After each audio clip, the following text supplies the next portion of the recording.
नमो सद्गुरु तुकया ज्ञानदीपा, नमो सद्गुरु सच्चिदानंद रूपा, नमो सद्गुरु भक्त कल्याण मूर्ती, नमो सद्गुरु भास्करा पूर्ण कीर्ती।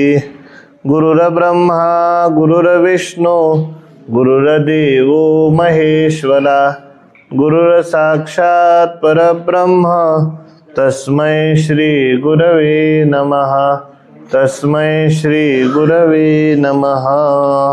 चला, शुद्ध बीजा पोटी फळे रसाळ गोमटी, मुखी अमृताची वाणी देह देवाचे कारणी, सर्वांग निर्मळ चित्त जैसे गंगाजळ, तुका म्हणे जाती तप दर्शने विश्रांती। श्रीमंत श्री जगद्गुरु तुकाराम महाराज प्रस्तुत अभंगामध्ये वर्णन करत आहेत। महाराज म्हणतात की शुद्ध बीजाच्या पोटी जे निर्माण होणारे जे काही फळ आहेत तर ते कसे आहेत, तर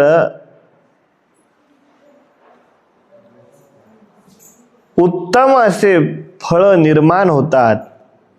तर या अभंगामध्ये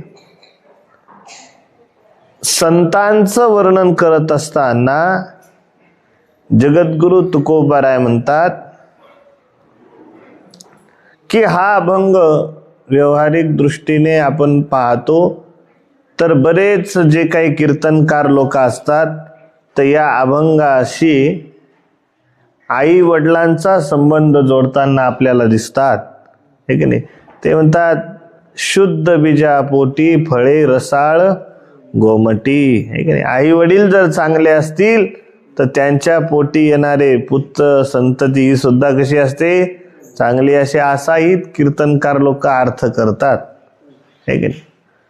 पण असं जर आपण म्हणायला गेलो तर व्यवहारामध्ये क्वचित असं आपल्याला पाहायला मिळतं, हे की नाही।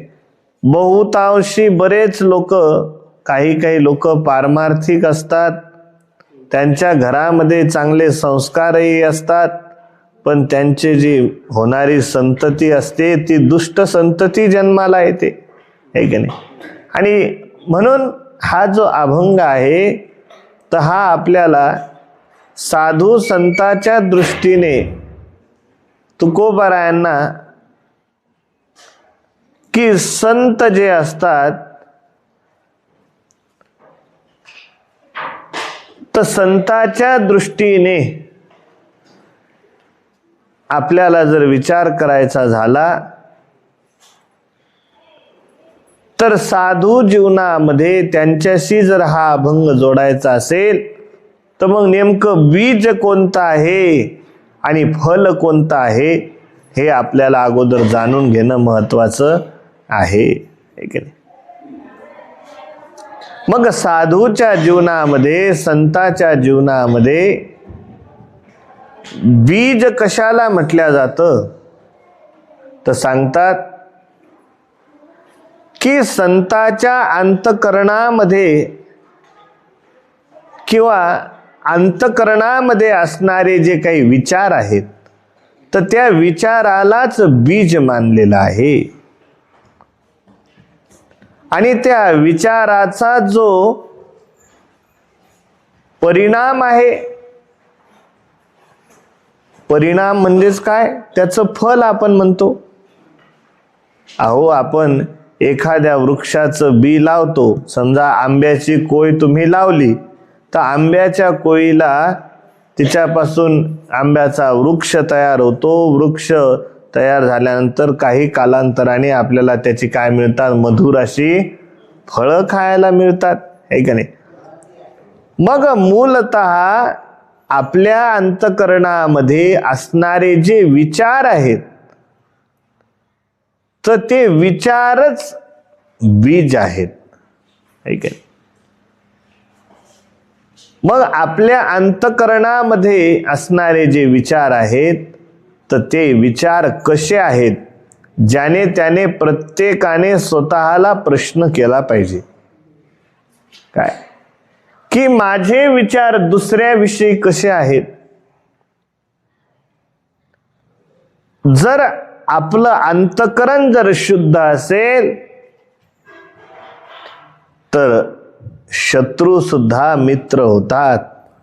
काय म्हणून म्हणतात, चित्त शुद्ध तरी शत्रू मित्र होती. है का नाही. व्याघ्र न खाती सर्पतया. की जर आपलं अंतःकरण आपलं चित्त जर शुद्ध असेल तर शत्रूला सुद्धा आपल्या वश आपल्याला करता येऊ शकतं. परंतु आपलं अंतःकरणच एवढं मलिन झालेलं आहे, एवढं घाणेरडं झालेलं आहे की त्या अंतःकरणामध्ये चांगले विचारच निर्माण होत नाही. काय आणि हा जो सर्व परिणाम आहे तर हा तुमच्या संगतीचा, तुम्ही कोणाच्या सानिध्यामध्ये बसता, कोणाच्या सानिध्यामध्ये उठता, कोणाच्या सानिध्यामध्ये किती वेळ खर्च करता, याच्यावरही तुमच्या विचाराची पातळी ठरत असते. काय बघा तुम्ही, जर उच्च विचाराच्या व्यक्तींच्या सानिध्यामध्ये आपण राहिलो तर आपले विचार सुद्धा उच्च होतात.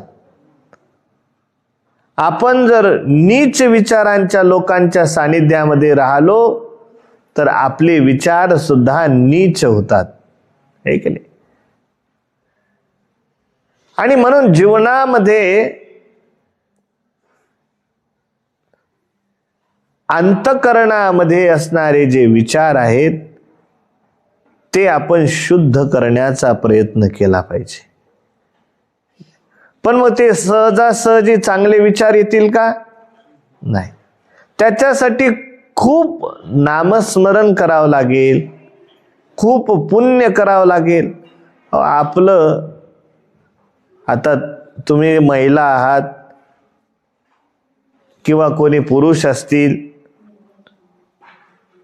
की आपल्या अंतःकरणामध्ये सदैव एकमेकाविषयी जर एखादा चांगलं काही कार्य करत असेल किंवा एखाद्याचं चांगलं नाव होत असेल तर आपण म्हणतो की आपल्या लोकांमध्ये खेकडे प्रवृत्ती आहे. ठीक आहे. अहो खेकडे पाहिले का पोरांनी? खेकडे पाहिले? अरे एकदा एका विहिरीमध्ये खेकडे टाकले, एका जणानं असे भरपूर खेकडे आणले आणि खेकडे रिकाम्या विहिरीत टाकले. कोणत्या विहिरीत टाकले? रिकाम्या विहिरीत. मग त्याच्यातला एक खेकडा हा वरती चढून चढून चढून त्या ठिकाणी त्याला बाहेर निघण्याचा प्रयत्न करत होता. परंतु तो खेकडा बाहेर निघायचा प्रयत्न करत असला की दुसरा खेकडा त्याला मागे ओढून घ्यायचा. आहे का नाही. तशी समाजामध्ये लोकांमध्ये ही खेकडे प्रवृत्ती असते, कारण त्यांचे विचारच त्या हलक्या दर्जाचे असतात. आणि म्हणून महाराज म्हणतात की बाबांनो, आपल्या अंतःकरणातील जे विचार आहेत तर हेच बीज आहे. पहा, महाभारत आपण ऐकलं तर महाभारताचं जर बीज मुळामध्ये कोण असेल? महाभारत घडण्यामागे काय कारण आहे? तर याचा जर इतिहास तुम्ही पाहिला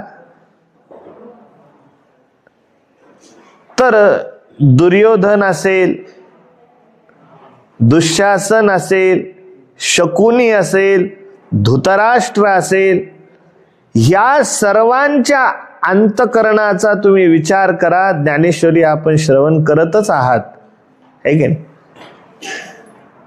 की ज्यावेळेस धृतराष्ट्राने पहिला प्रश्न केला की हे संजय, धर्मक्षेत्रे कुरुक्षेत्रे समवेता युयुत्सवः मामकाः पांडवाश्चैव किम कुर्वत संजय. हे संजय, अरे माझे आणि पांडूचे पुत्र त्या ठिकाणी काय करत हे मला सांग. आता त्याने जर म्हटलं असतं, अहो मला सांगा की धृतराष्ट्राने जर म्हटलं असतं की महाभारताचं युद्ध होऊ द्यायचं नाही, तर महाभारताचं युद्ध झालं असतं का? परंतु त्याचंही अंतकरण हे दूषित होतच.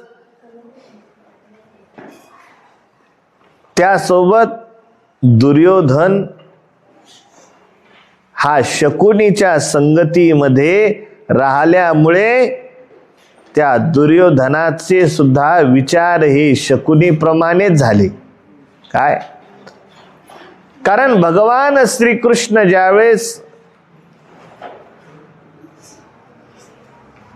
पांडवांचा पक्ष घेऊन हस्तिनापूरला आले की त्या सभेमध्ये भगवंताने सांगितलं की पांडवांना पूर्ण राज्य तुम्ही देऊ नका, फक्त त्यांच्या उदरनिर्वाह पुरते असे 5 गावं त्यांना द्या. त्यावेळेस दुर्योधन काय म्हणाला की हे वासुदेव, शुचग्रे नैव दास्यामि विना युद्धेन केशव. की हे केशव, की सुईच्या टोकावर बसेल एवढं सुद्धा राज्य मी त्यांना देऊ शकत नाही. आणि त्यांना जर राज्य पाहिजे असेल तर त्याच्यासाठी युद्ध करावं लागेल. काय म्हणजे सांगायचं तात्पर्य हे आहे, अहो 5 गावं दिले असते मोठ्या अंतकरणाने तर काही बिघडलं असतं का? काहीच बिघडत नव्हतं. परंतु विचार हे कमकुवत आहेत. आणि म्हणून आपला विचार कसा असतं, कोणी आपल्याला थोडंसं बोललं की लगेच आपला माथा ठणकतो. मला असं काहूनच म्हटलं, मला तसं काहूनच म्हटलं, आहे का नाही? अरे म्हटलं तर का आपल्या अंगाची चरबी कमी झाली का? नाही. अरे म्हणू द्या ना, कोणी आपल्या शिव्या जरी दिल्या तरी आपण शांत राहायचं. आणि ज्या दिवशी तुम्ही काहीच प्रतिउत्तर देणार नाही ना, तो पुढचा माणूस ऑटोमॅटिक शांत होऊन जातो. भांडणं का होतात? तर इकडचाही जोरात बोलतो, इकडचाही जोरात बोलतो, मग एकमेकाला भांडणं लागतात. आता इकडला किती शिव्या दिल्या पण इकडल्याने ऐकल्याच नाही तर भांडणं होतील का? म्हणून आपण विचार करूनच कोणत्याही गोष्टीमध्ये पुढे पाऊल टाकलं पाहिजे. होणाऱ्या परिणामाचा विचार केला पाहिजे. आणि ज्या व्यक्तीला होणाऱ्या परिणामाचं अनुमान कळत नाही, होणाऱ्या परिणामाचा जो कधी विचार करत नाही, तर अशा लोकांच्या जीवनामध्ये त्यांची फार क्षती होत असते, नुकसान होत असतं. आणि म्हणून संतांचे जे विचार आहेत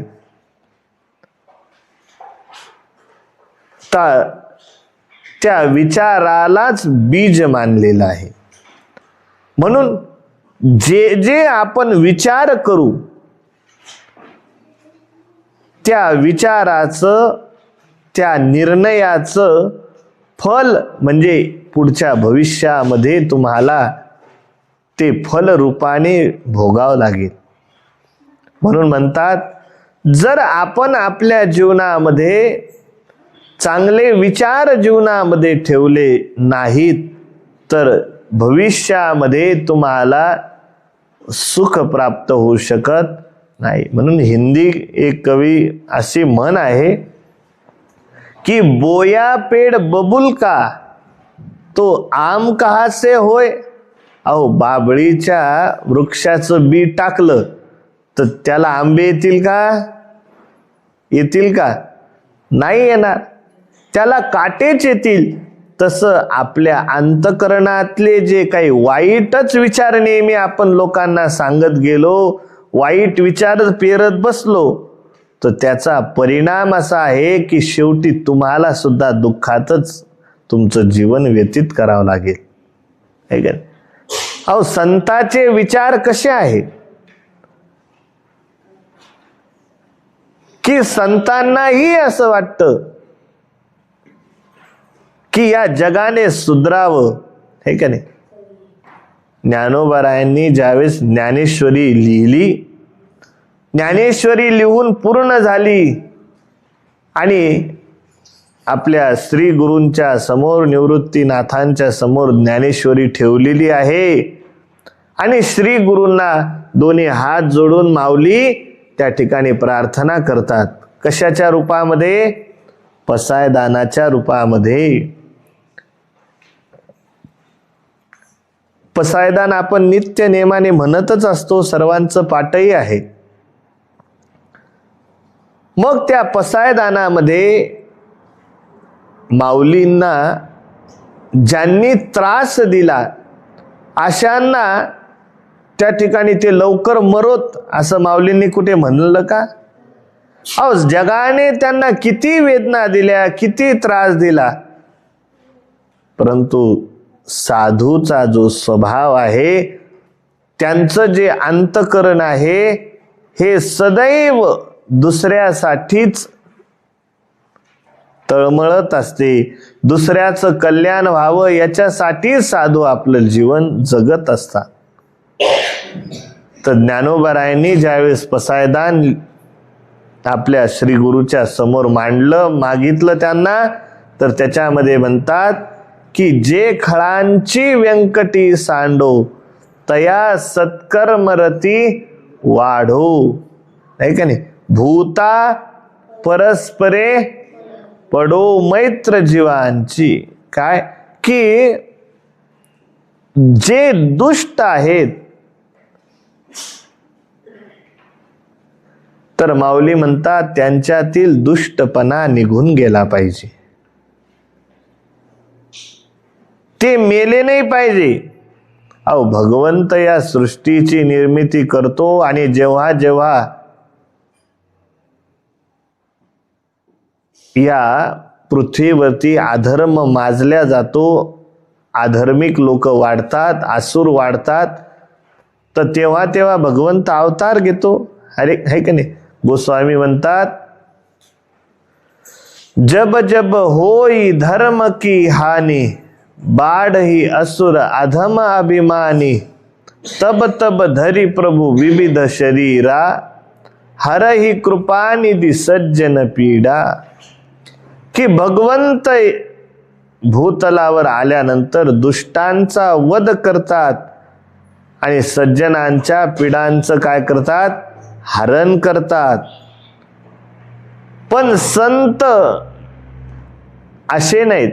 संत काही लोकांना मारत नाहीत, तर त्यांच्यामध्ये असणारा जो दुष्टपणा आहे, तर त्या दुष्टपणाला ते त्यांच्या विचाराच्या द्वारे त्याचं हनन करतात आणि त्याच्यामध्ये सद्विचार कसे निर्माण होतील याच्यासाठी संत प्रयत्न करत असतात. आणि तेच तुकोबाराय म्हणतात. तुकोबारायांनी उदाहरण दिलं की ज्याचा जसा स्वभाव असतो त्याच्या अंतःकरणातून तसे भाव त्या ठिकाणी बाहेर पडताना दिसत असतात.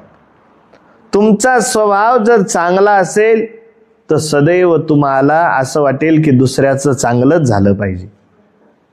तुमचा स्वभाव जर हा खराब असेल, दुष्ट असेल, वाईट असेल, तर सदैव तुम्हाला असं वाटेल की याचं खराबच झालं पाहिजे, याचं वाईटच झालं पाहिजे. ठीक आहे? कारण महाराज म्हणतात की अंतरीचे धावे स्वभावे बाहेरी की जे अंतरंगात आहे ते आपल्या बोलण्यातून, आपल्या वागण्यातून हे स्वभावानं बाहेर निघत असतं, है का नाही? आणि म्हणून तुकोबाराय उदाहरण देतात की जर बीज चांगलं असेल तर त्याला येणारे फळ सुद्धा कसे असतील? चांगले असतील. म्हणून म्हणतात शुद्ध बीजा पोटी फळे रसाळ गोमटी, की बीज जर शुद्ध असेल तर त्याचे येणारे फळ सुद्धा कसे असतील? रसाळ, गोमटे म्हणजे चांगले आणि गोड असतील, ठीक आहे. म्हणून बीज चांगलं असणं हे अतिशय महत्वाचं आहे. अहो आता आपण शेतकरी आहोत, आपल्याला माहिती आहे आपण सोयाबीन पेरतो, तूर पेरतो, हरभरा पेरतो. जर बीज जर खराब असलं तर पेरलेलं चांगलं उगवतं का? नाही. ते कधी कधी पतलंच होतं तर कधी उगवतच नाही, है का नाही? म्हणून बी हे चांगलं असणं गरजेचं आहे. आणि ज्यावेळेस बीज चांगलं असेल तर त्याचा परिणाम, त्याला येणारे जे काही फळं असतील तर तेही चांगलेच असणार आहेत. आणि म्हणून तुकोबाराय म्हणतात त्याप्रमाणे मुखी अमृताची वाणी देह देवाचे कारणी.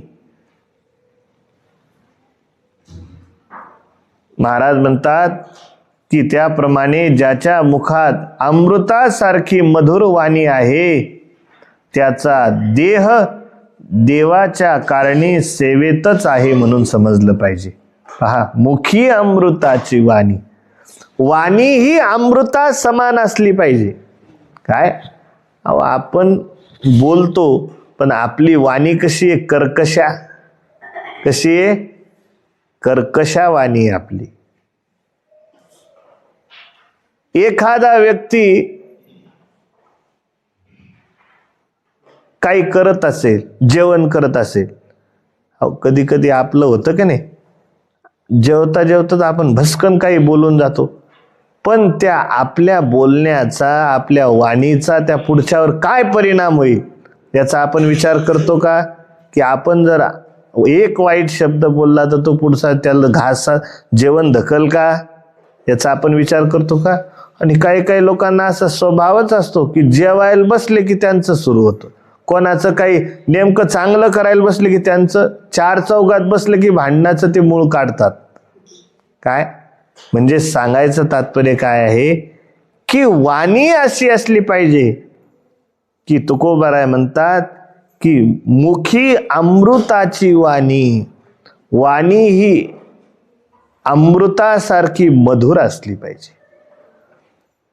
मग म्हटले वाणी कुठं अमृतासारखी मधुर होऊ शकते का? होईल, पण केव्हा होईल? त्या वाणीच्या द्वारे ज्यावेळेस तुम्ही अमृता समान असणारं गोड भगवंताचं नामस्मरण कराल त्यावेळेस तुमची वाणी मधुर होईल, है की नाही? कारण परमेश्वराचं नाम हे कसं आहे? अमृताहुनी गोड नाम तुझे देवा, की देवाचं नाव हे अमृतापेक्षाही गोड आहे. पण आपल्या जीवेला त्याचा छंदच नाही. ज्यावेळेस तुम्ही अमृता समान गोड नामस्मरण करत राहाल, सतत सतत सतत नामस्मरण कराल तर त्याचा परिणाम असा होईल की तुमची वाणी ही सिद्ध होईल. तुम्ही जे बोलाल वाणीच्या द्वारे ते सत्य व्हायला लागेल. कशाचा परिणाम आहे हा? फक्त नामस्मरणाचा. आणि म्हणून बोलत असताना म्हणतात की ऐसी वाणी बोलिये मन का आपा खोय, औरन को शीतल करे और आप भी शीतल होय. की असं माणसाने बोललं पाहिजे की तुमचं बोलणं ऐकण्यासाठी लोक तरसले पाहिजे. आहे की नाही? पण आपली जर वाणी कर्कश असेल तर पहा तुम्ही, व्यवहारामध्ये आपण पाहतो एखादा व्यक्ती जर काहीच्या काही बोलत असला, त्याला बोलण्याचं भान नसलं, तर तो जर तुम्हाला रस्त्याने किंवा गल्लीमध्ये येताना जाताना दिसला तर आपण लगेच मागं दबून जातो, नको बाबा याच्याशी, याला दिसणंच नको. कारण हा दिसला म्हणजे पुन्हा याचं घरानं लावायला आपल्या भोवती, हे की नाही? आपल्याला असं वाटतं की नाही? आणि म्हणून वाणी ही शुद्ध असली पाहिजे. तुकोबाराय म्हणतात, मुखी अमृताची वाणी, मुखामध्ये अमृतासारखी मधुर वाणी असायला पाहिजे. आणि देह देवाचे कारणी, की आपला जो देह आहे तर त्या देहाला देवाच्या सेवेमध्ये आपण वाहून घेतलं पाहिजे, हे का नाही? अहो काही लोकांना देवाची पूजा करा म्हटलं, सेवा करा म्हटलं की त्यांना कंटाळा येतो, है की नाही? पण भगवंताची सेवा असेल ही घडण्यासाठी भाग्य लागतं की नाही? अहो पापी लोकांकडून सेवा होऊ शकते का? नाही. आता सेवा करायची म्हटल्यानंतर झोप सोडावी लागते. सकाळी 4 वाजता उठा, स्नान करा, पुन्हा भगवंताची पूजा अर्चना जे काय असेल ते करावं लागतं. पण आपले पाप एवढे आड येतात की आपल्याला सकाळी सकाळी थंडी वाजते आणि मग देवाची सेवा केव्हा करावं, ठीक आहे? कारण हा जो देह आहे तर हा देह प्राप्त होण्यामागचं कारणच हे आहे की या देहाच्या द्वारे भगवंताची संताची सेवा काहीतरी आपल्याकडून घडली पाहिजे. कारण महाराज म्हणतात, बाबांनो, शरीर उत्तम चांगले, शरीर सुखाचे घोसुले, शरीरे साध्य होय केले, शरीरे साधिले परब्रह्म. शरीर उत्तम चांगले, हे शरीर उत्तम आहे, चांगलं आहे. या शरीराच्या द्वारे शरीरे साध्य होय केले, शरीराच्या द्वारे जे तुम्हाला साध्य करायचंय, प्राप्त करायचं आहे ते प्राप्त होऊ शकतं. म्हटले काय? शरीरे साधिले परब्रह्म, की या शरीराच्या द्वारे भगवंताची प्राप्ती तुम्हाला होऊ शकते. आणि मग भगवत प्राप्ती करून घेणंच हे जीवाचं काय आहे? मुख्य प्रयोजन आहे, है की नाही? वेदांत काय सांगतो की आत्यंतिक दुःखाची निवृत्ती आणि परमानंदाची प्राप्ती करून घेणं हेच मुख्य प्रयोजन आहे. मग हेच जर मुख्य प्रयोजन असेल तर या देहाला आपण देवाच्या सेवेमध्ये का लावू नये, हे की नाही? म्हणून महाराज म्हणतात की बाबांनो, मुखी अमृताची वाणी आणि देह देवाचे कारणी. भगवंताच्या सेवेमध्ये जर आपला देह कामी पडत नसेल तर स्वतःला आपण कोणती सेवा असो, आपल्याकडून फूल तोडण्याची सेवा असेल, भगवंताचं निर्माल्य उचलण्याची सेवा असेल, कुंडातील पाणी काढण्याची सेवा असेल, देवाला पाणी आणून देण्याची सेवा असेल, है की नाही? जी सेवा तुम्हाला करता येईल ती तुम्ही करा. मंदिर झाडण्याची असेल, कोणती सेवा असेल, तुमच्या अधिकारानुसार तुम्हाला जी प्राप्त झाली असेल ती सेवा करण्याचा आपण काय केला पाहिजे? प्रयत्न केला पाहिजे. आणि म्हणूनच महाराज म्हणतात, देहाला देवाच्या कारणी लावा. देहाला आपण सदैव संसाराच्या कारणी लावतो. अहो सगळं चित्त आपलं खाण्यात पिण्यात टाइमपास करण्यातच जातं का नाही? देहाला कधी नामस्मरण करताना पाहिलं तुम्ही? कधी लावलं त्या मनाला काम लावलं? आमची इंगळे माई इथं बसलेली, पोळ्या करती, सकाळी लवकर जवळपास 3 वाजताच उठत असत. 3 वाजता उठतात, काकडा करते, काकडा झाला की आरती येते, झालं की पुन्हा गीता पारायण आहेच, नामस्मरण आहेच, कमीत कमी 50 माळा तरी दिवसातून जपत असेल, आहे की नाही. तर एवढं त्या ठिकाणी माणसाने स्वतःला व्यस्त ठेवलं पाहिजे की विनाकारणचे विचार करण्यासाठी आपल्याला टाइमच भेटायला नको. मग देह हा कारणी लागला म्हणून समजा.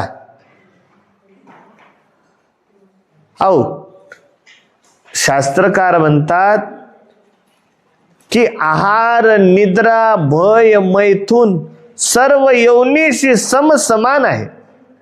प्रत्येक जन्मामध्ये खायला होतच, आहार आहेच. प्रत्येक जन्मामध्ये आहार, निद्रा आहे, झोप आहेच. झोप याच जन्मात आहे का? नाही. प्रत्येक जन्मामध्ये झोप आहे, आहार, निद्रा, भय, भीती सुद्धा प्रत्येक जन्मामध्ये. भीती माणसालाच वाटते असं आहे का?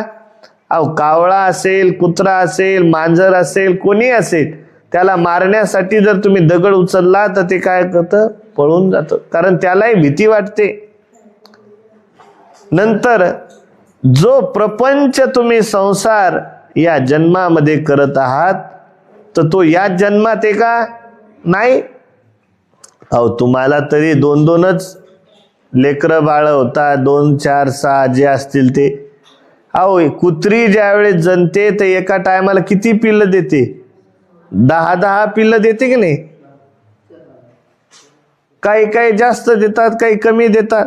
पण प्रत्येक जन्मामध्ये जर हा प्रपंच असेल तर मग या जन्मामध्ये कुठेतरी आपण या देहाला कारणी लावलं पाहिजे की नाही. आणि म्हणून महाराज म्हणतात की बाबांनो, देह देवाचे कारणी, की या देहाला देवासाठी कारणी लावा. आणि पुढे सांगतात, सर्वांग निर्मळ चित्त जैसे गंगाजळ.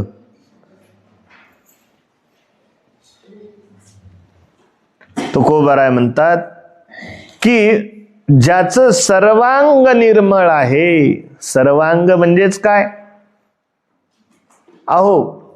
बाह्यांगाने शारीरिक शुद्धी जेवढी महत्वाची आहे. आता आपला नियम आहे आश्रमचा की दिवसातून किती वेळा संडासला तुम्ही टॉयलेटला गेले तर तुम्हाला काय करावं लागते? आंघोळ करावी लागते. मग हा जो नियम आहे तर हा कशासाठी आहे? की शारीरिक शुद्धी आपली झाली पाहिजे.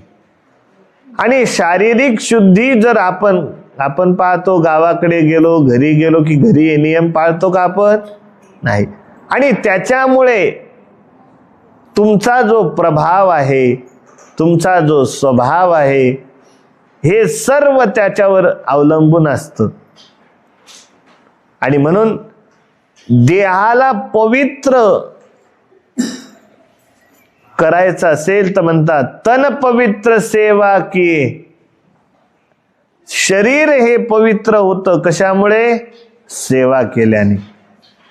आणि मन पवित्र होतं, अंतकरण पवित्र करायचं असेल तर हरिनाम घ्यावं लागतं, आहे का नाही.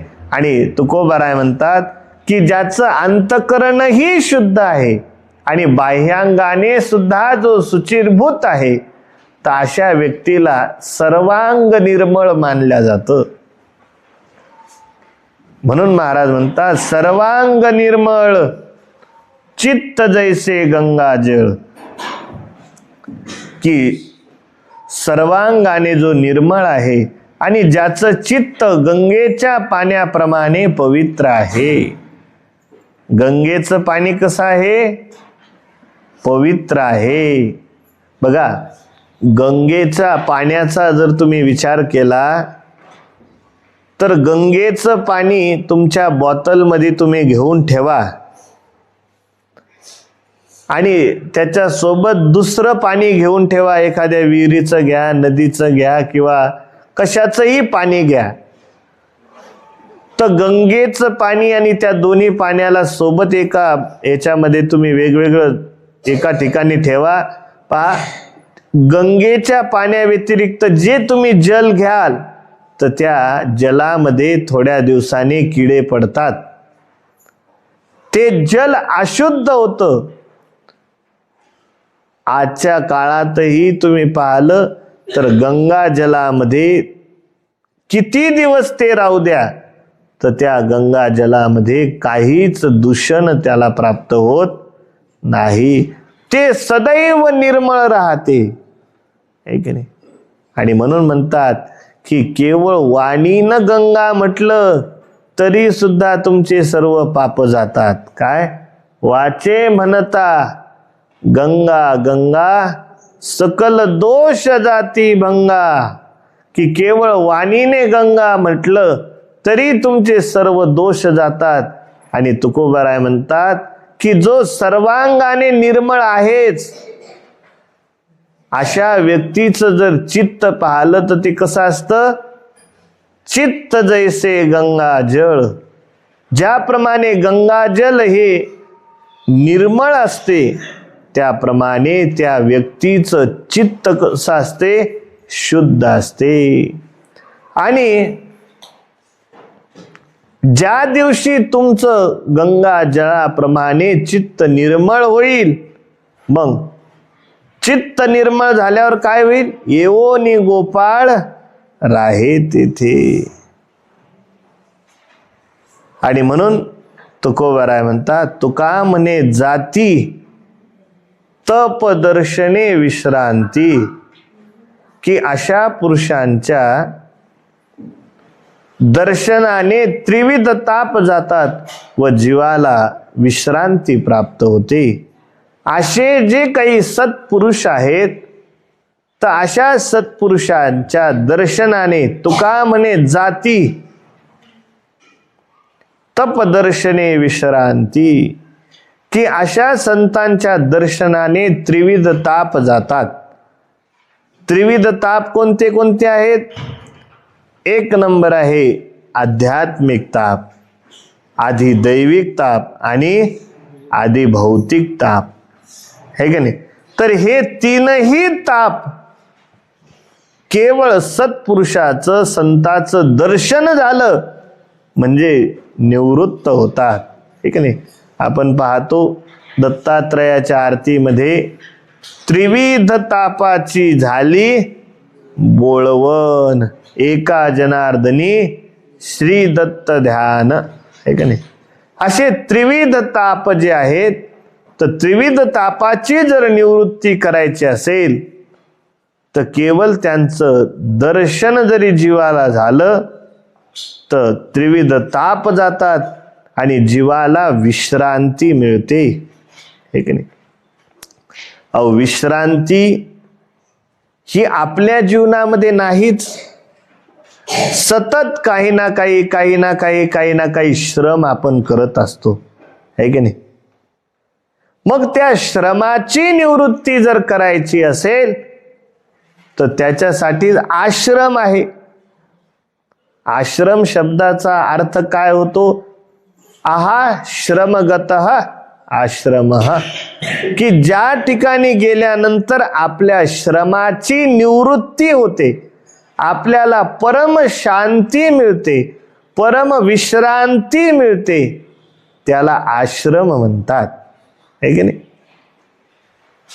आणि म्हणून तेच तुकोबाराय म्हणतात, तुका म्हणे जाती तप दर्शने विश्रांती. पुंडलिक वरदा हरी विठ्ठल श्री ज्ञानदेव तुकाराम पंढरीनाथ भगवान की जय. गोपाल कृष्ण भगवान की जय.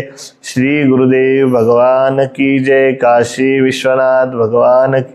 ओम नमः पार्वती पते. हर हर महादेव.